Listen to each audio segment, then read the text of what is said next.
Welcome back, my dear learners. In our last session, we walked through the five-step process of marketing, that is digital marketing. Today, we are going to deep dive into what is perhaps the most critical deliverable in marketing, digital marketing, is the plan.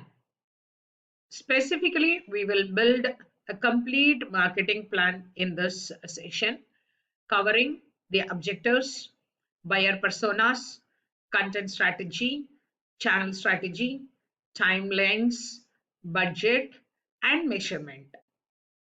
I want to ask you a question before starting my session, which sounds very simple, but it is quite profound. Here is the question for you. What is the difference between a strategy and a plan? The answer is the strategy tells you where you want to go and why. The plan tells you how you're going to get there. When each step happens and who is responsible, everything put together, we call it as the plan. You need both, always strategy and a plan. A strategy without a plan is a dream. A plan without a strategy is a busy work. So today we are going to create both. Here comes the building up of digital marketing plan. A digital marketing always outlines seven key components. The components are objectives, target audience and their profiles, content strategy, channel strategy, timelines, budget, and measurement. Let me take you through each one. What is digital marketing plan? It is a structured document outlining which will measure everything which I mentioned to you, the seven key components. It is a bridge between the business goals and marketing execution. Without a proper documented plan, campaigns are reactive and budgets are wasted and success is not at all measurable. Think of a house, building a house, for example. The objectives are the blueprint of the house or the housing plan approval. That you have to define what type of building you are going to construct, how many rooms, and what is the square feet, everything with the help of a civil engineer. So the buyer personas are the family profile. Who is this for whom we are constructing this house for, and what do they need from it? So the content is this channel strategy or the design choices. And what materials and methods will you use? This is the again the important choice based strategy you're planning it. The timeline is the construction schedule. When you're starting the basement, when you want to hand over the key to the party, or how the construction is entirely going to go about, how many years of contract you are taking it, each stage when you will be finishing, all these things. And the budget is the final estimate or the financial plan. And the measurement is the inspection process, checking whether what you built is what you intended. Most of the cases, it is not happening in the real scenario. The blueprint of the house construction may be something else, and after that, because of vastu and other things, we may be altering the plan, changing the plan a little bit because of the budget. The elevations may change. Everything is possible. In spite of that, we will be making the budget. And the measurement part is the inspection process, checking whether what you built is what you intended and whether it is performing as expected. So this is what the plan should review, and monthly you have to revise the plans, or the quarterly plans will be revised based on the performance as well as on the data. And a great plan is both strategic, that it will give you set of directions, and the tactical. Tactical is nothing but defines specific activities and the timeline. Then you have to construct the roof concrete. So that is what the strategic part all about it. And setting up of the objective is the next ideology what you are going to speak about it. The starting point of any digital marketing plan is identifying objectives. There are two broad categories: branding objectives and also the performance objectives. These are all the categories you are seeing it here. You can understand from this. And the goal is to increase brand awareness, improve brand recall, build a positive brand image, or create or reach new type of segments of audience. These objectives are all about the branding objectives, which are how people pursue or remember about your brand. How do you measure these type of branding success? Only through market research. I gave you already the example how you have to measure your branding success or the branding objective success. Recall studies you have to conduct it, and you have to go for sentimental surveys of the brands, and you can also share of voice analysis you can conduct. These are all some of the softer metrics, but they matter enormously in the long run. Performance objectives are the objectives which are very specific and which are measurable as a business outcomes. For example, generating 500 leads per month is the target, and achieve only a 3% as the conversion rate of the website. And this will lead to reduce of cost per acquisition to below 500 rupees.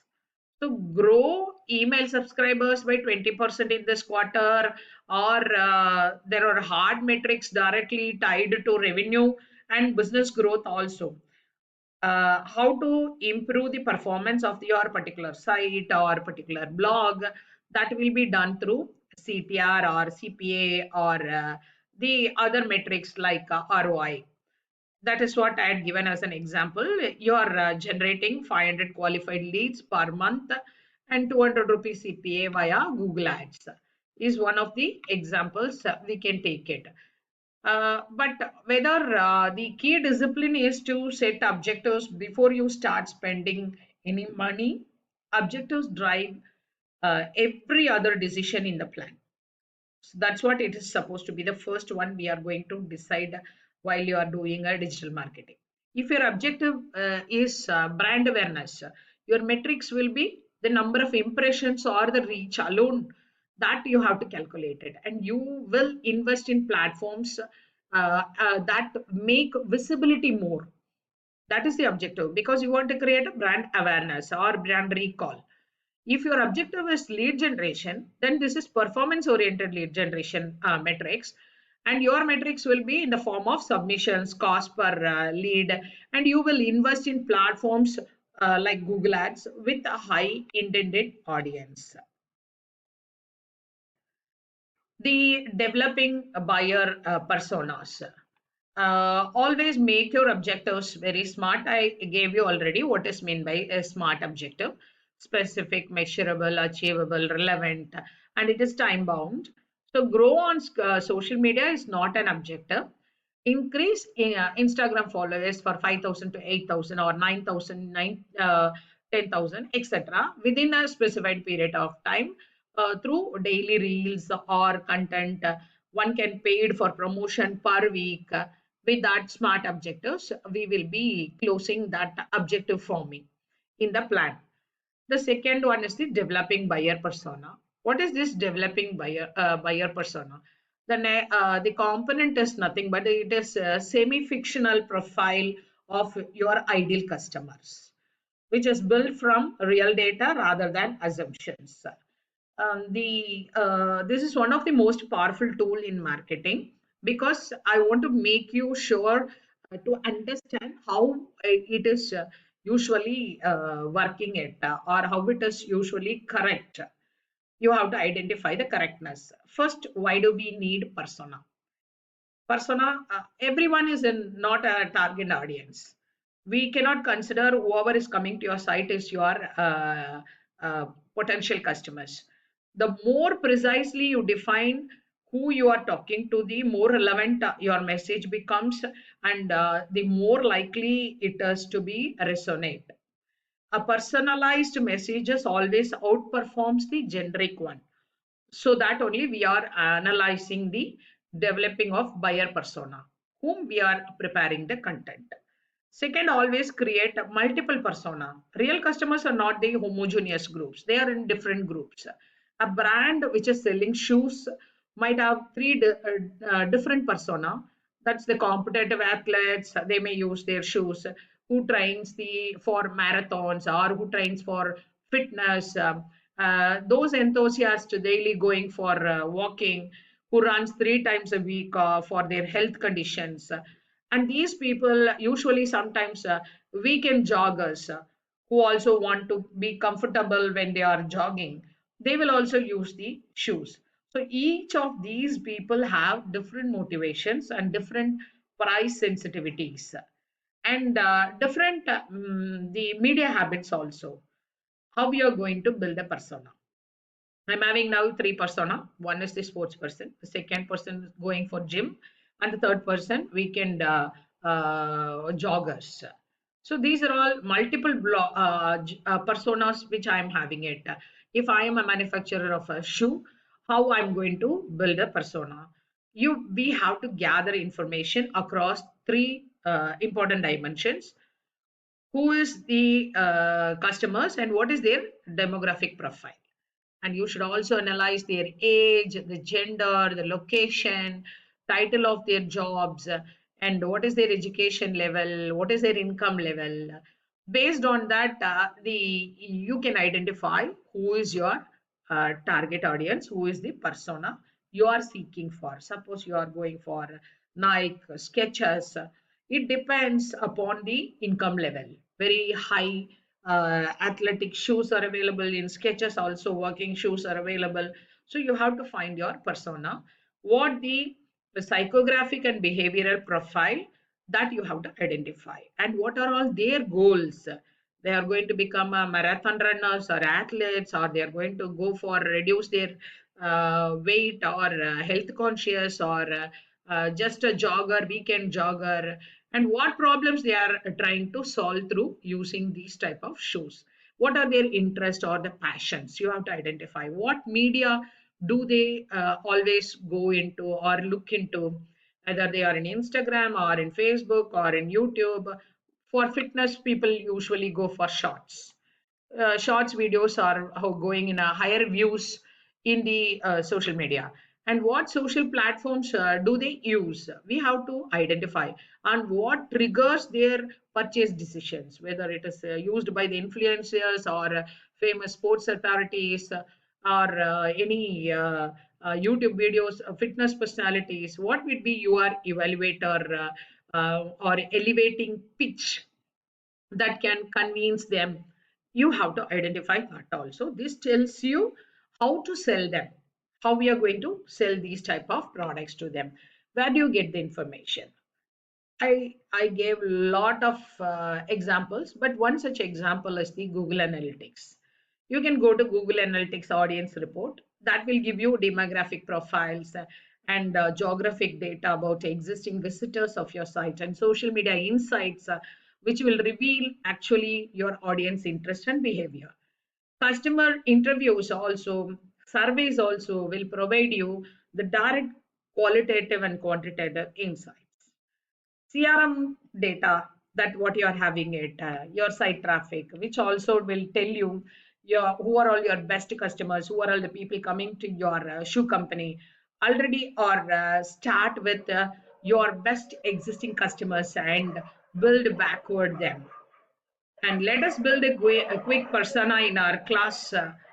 Identify the customers for your product category. Then we will identify who is the buyer. So the question goes like this. Let us build a quick persona together. I will say a product category, and I want you all people to just think about it and give details of a likely buyer persona. For example, online MBA admission consulting service. Who is your buyer? You have to just think for a while and you have to give me. Marketing is for everyone, to every what I can say, the people, but also it cannot be for everybody, those or who are not the target audience, isn't it? So the audience are anybody, those who are willing to study. These are all the people usually will be your target audience. They may be a working professional, there may be housewives, or they may be a homemaker or part-time jobbers or UG graduates, or any other people, retired persons, any other persons, those who are seeking for online MBA admission. They can also start their consulting service, and they can do MBA as well as they also can act as a consultant. And now you can see how well a defined persona is. Immediately you can tell you which channel to use it. Usually who will be they if you are a influencer in Instagram, you will be asked to advocate for certain type of online MBA programs of various universities. And what is the content you have to create it? Instagram reels. And what is the message you're going to deliver it? You can tell that I am studying in this university, it is so good, and you also can join.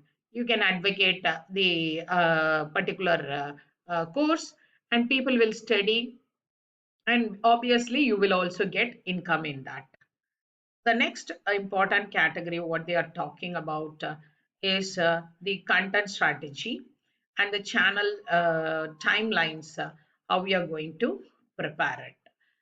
With the objectives set and the persona defined, we have to move to the content strategy. The golden rule here is content strategy must be data driven. Always you should talk with data. Analyze which content types are best performed historically, like video or infographics or blogs or ebooks, webinars, how to's. You have to create more and more content which is already workable or which has already proved their success. Which blog post got the most traffic? You can analyze that what has worked in the past, which strategy is working very nicely. And social post, mostly you can analyze the social post which is most engaging, which is giving you more engagement, which email had a highest open rates. And you can also create more of those type of contents, and that will help you to identify the content creations. And content types are available to you for extensive lines. It is not only a simple content, you can have multiple contents. One person can always look into multiple contents. You should not feel guilty that if I might have been advertised in YouTube, I might have been got my business. If I might have been advertised in Google Ads, I might have been got more link.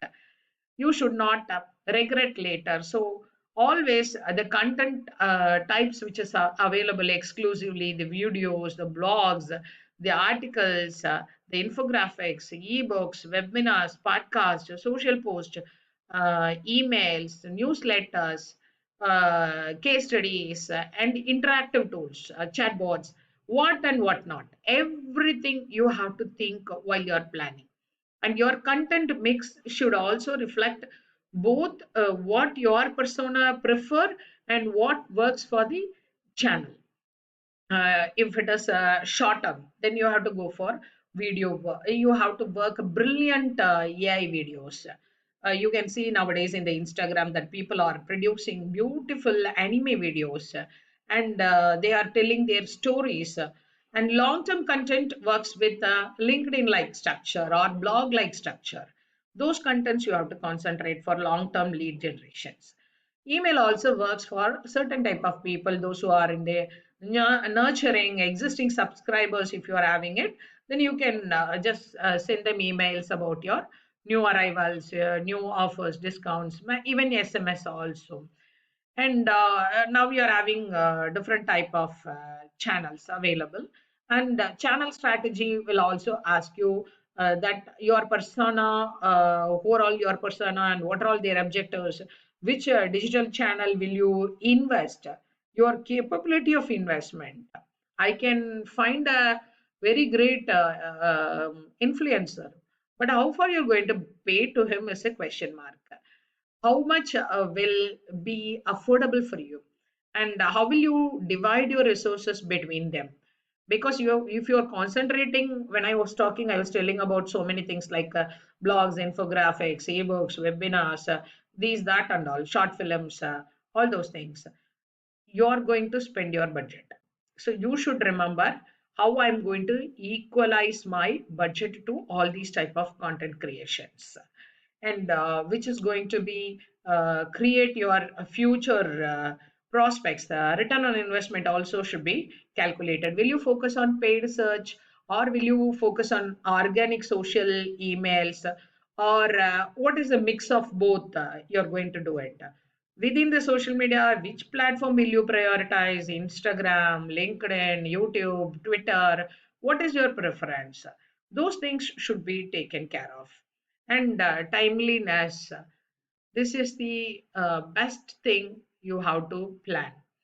Prepare a month wise calendar, or you can also prepare a calendar of recording activities, what is happening then and there. And then this should include your content publishing schedules. When during festivals, what type of content I have to do? During Diwali, I have to do short videos. During Holi, I have to give a picture or an image. Or during the other seasons, off seasons, I have to send them the email. So just like that, you have to prepare a month-wise calendar recording which activity I have to prepare it, when I have to post it, and this should include all sorts of content publishing schedules, and campaign launches, and also the ending dates within the offer ends with this. And the review checkpoints also you should keep it. Seasonal promotions, which I told you, aligned with your business calendar. When you want more sales at the end of the year, you want to have a clearance sale, so that time you have to go for promotional activities of 50% offer, one plus one, buy one get one offer, all those things, like big day sale, right?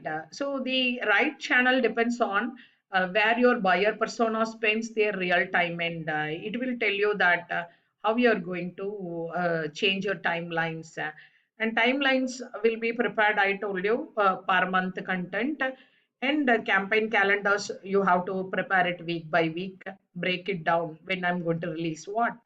And the calendar should cover content publishing schedules, campaign launching dates, review checkpoints, and budget allocation key points. So, what percentage of market budget goes to digital? 70 to 90% for my e-commerce, and 30 to 50% for my FMCG products. And media cost, the paid campaigns, which I told you, or the content creations, or the technology developments, AI anime videos. And you have to think into the industry benchmark also, what make other people are doing it, how the e-commerce and the education allotment is going on by my competitors, and what percentage I have to send it to the digital media. That should be under measurable metrics. The recall studies and the share of value, mental sentiment analysis. These are all some of the methods. At the end of every week or the end of every month, you have to do and find out how much money I spent it for that, whether I got the pay per click, or the ROI returns are available. These type of continuous monitoring of these timelines will keep you to understand what sort of plan you are making it. The next important matter is the budget and the measurements. Budget is always very sensitive. When I was talking about the budget, I told you it is a very critical topic, because the key question is what percentage your marketing budget should go to digital. You may also have offline, right? So the answer varies to industry, business to business. For pure play e-commerce businesses, digital platforms, you can spend at least 80 to 90% of your marketing budget.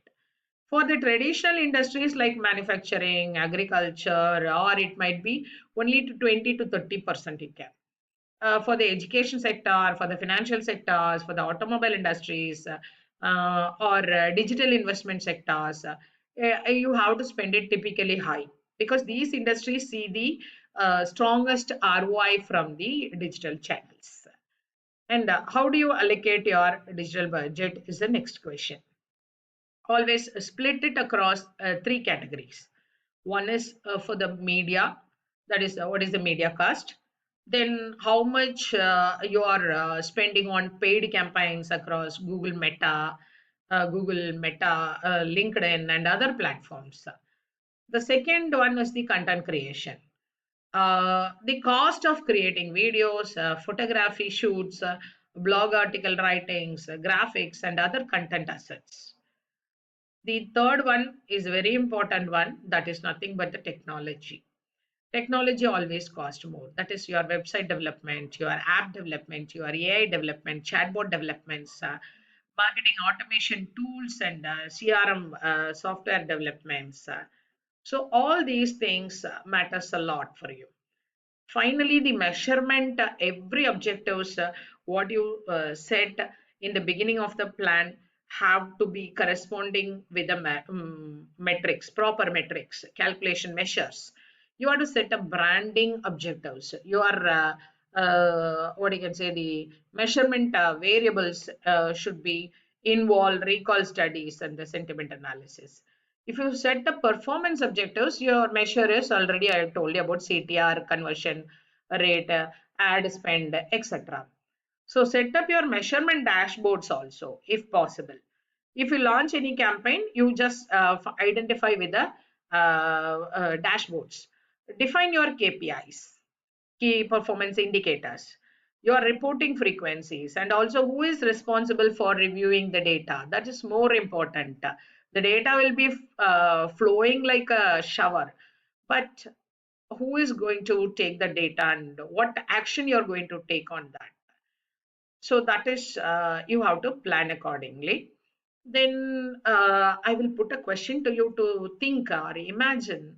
You have a digital marketing budget of 1 lakh rupees for 3 months for a new food delivery app in Madurai, for example. How would you allocate it across paid ads, content creations, and also for technology? You just think it off. This is for your thinking process. Just I'm giving it as an example. Next is our four pillars of effective marketing plan. Just I want to close this. The four pillars are nothing but the clear objectives, the actionable calendars, the precise personas, and the measurement frameworks. To conclude it, let me come with a key findings or the key analysis what we were discussing about it just now.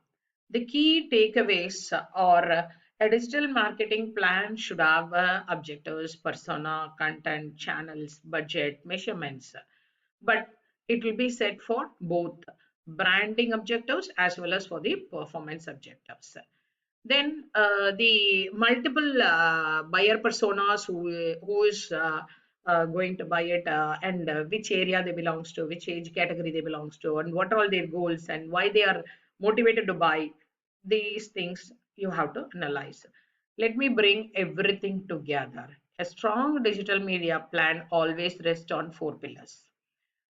First, you have to clear with the smart objectives, both branding and performance with each metrics. Second, precisely the buyer personas, what you are building from the data and not assumptions. It is from the data. A third is nothing but the actionable calendar with the defined objectives and the owner's budgets, deadlines, etc. Thank you. You have to consider everything and prepare your market plan.